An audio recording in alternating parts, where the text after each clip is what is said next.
brilhará sobre eles a glória do Senhor. Serão vestidos de beleza e de esplendor, receberão o corpo glorioso, a semelhança do corpo do Senhor.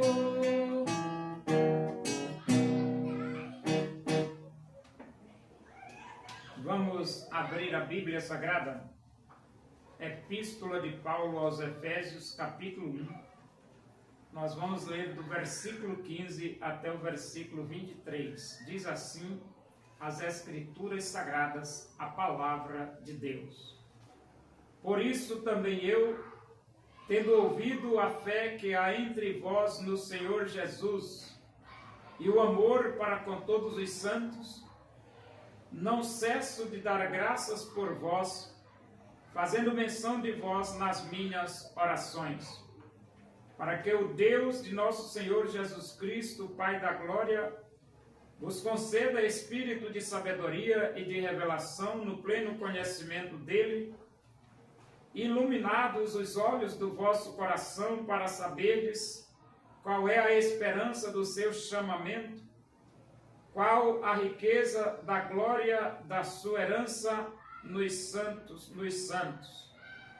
e qual a suprema grandeza do seu poder para com os que cremos, segundo a eficácia da força do seu poder, o qual exerceu ele em Cristo, ressuscitando dentre os mortos e fazendo-o sentar à sua direita nos lugares celestiais, acima de todo principado e potestade, poder e domínio, e de todo nome que se possa referir, não só no presente século, mas também no vindouro.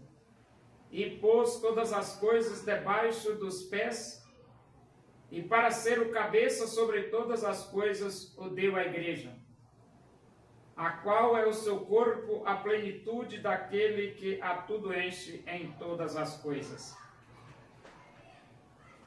Paulo agradecia a Deus pela vida dos irmãos da igreja de Éfeso.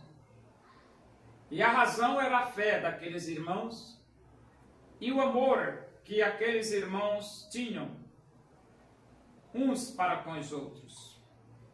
E no versículo 13, Paulo diz: por isso também eu, tendo ouvido a fé que há entre vós no Senhor Jesus e o amor para com todos os santos, não cesso de dar graças por vós, fazendo menção de vós nas minhas orações.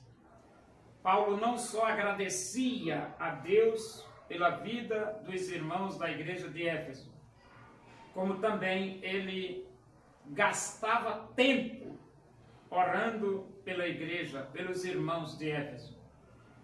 E ele diz: para que o Deus de nosso Senhor Jesus Cristo, Pai da glória, vos conceda espírito de sabedoria. Então Paulo desejava que Deus concedesse aos irmãos da igreja de Éfeso espírito de sabedoria. É o que estava na vida do Estevão.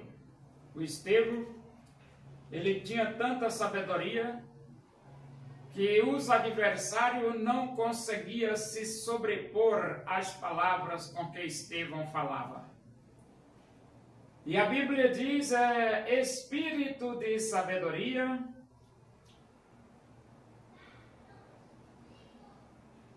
e de revelação no pleno conhecimento dele.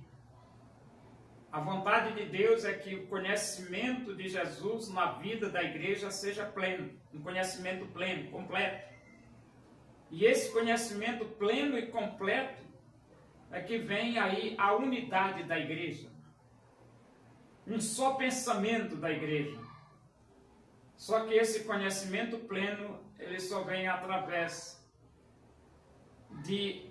do estudo das Escrituras Sagradas, da iluminação do Espírito de Deus na vida daquele que lê a Bíblia. Ele diz, iluminados os olhos do vosso coração.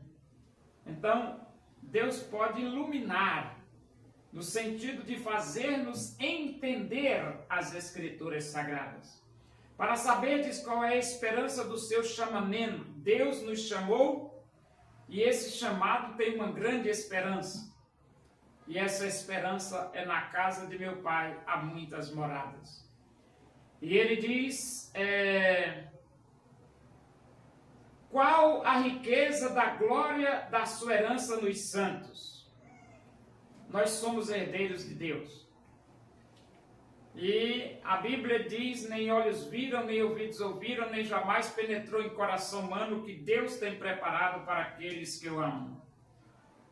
Nós não podemos, com os nossos olhos humanos, medir esta riqueza celestial que está à disposição de todos aqueles que, arrependidos dos seus pecados, abriram seus corações e receberam Cristo como Salvador de suas vidas.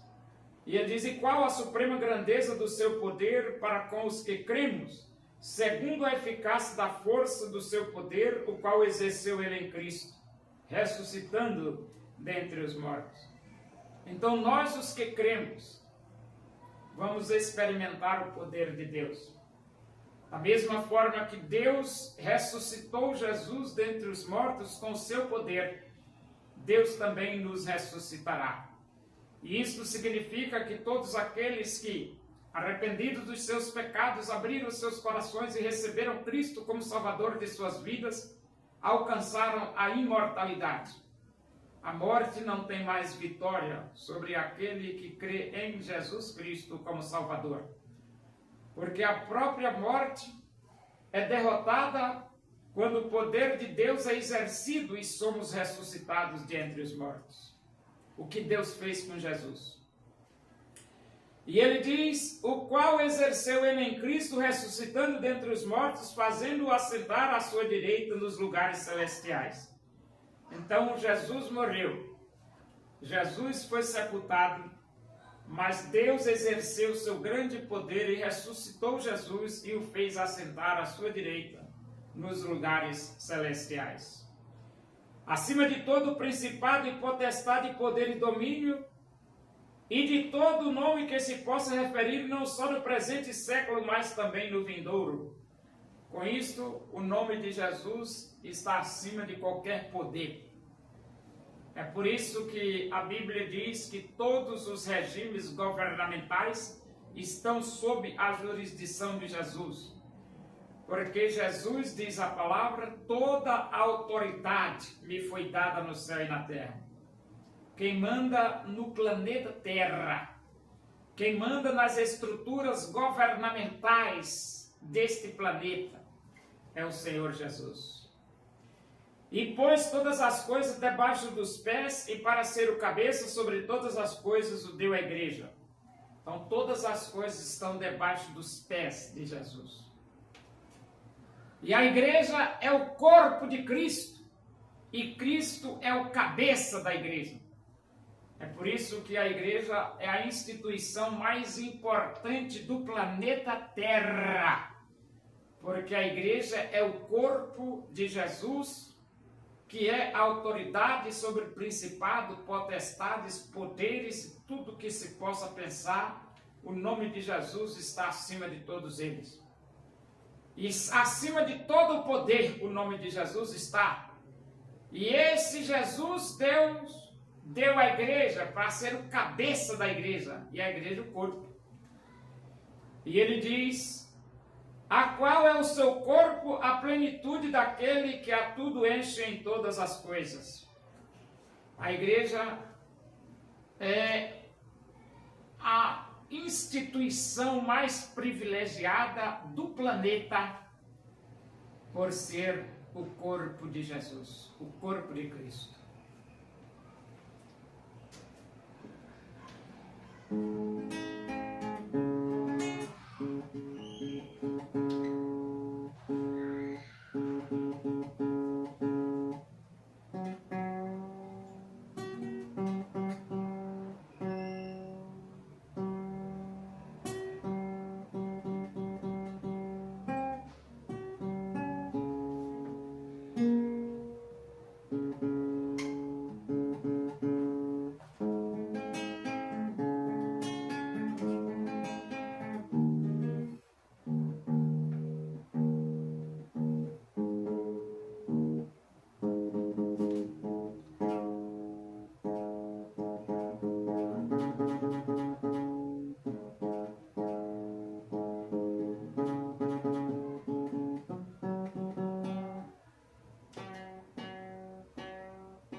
deseja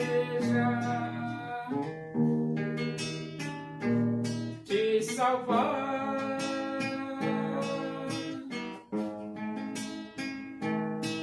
Seu filho morreu na cruz, simplesmente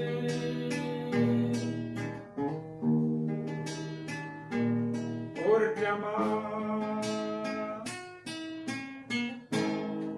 Oremos, agradecemos a Deus por esse momento na tua presença aí, que o amor de Deus, a graça do nosso Senhor Jesus Cristo, a comunhão e a consolação do Espírito de Deus seja com todos nós aqui, com todo o teu povo em toda a face da terra, hoje e para sempre. Amém. Boa noite, que Deus os abençoe.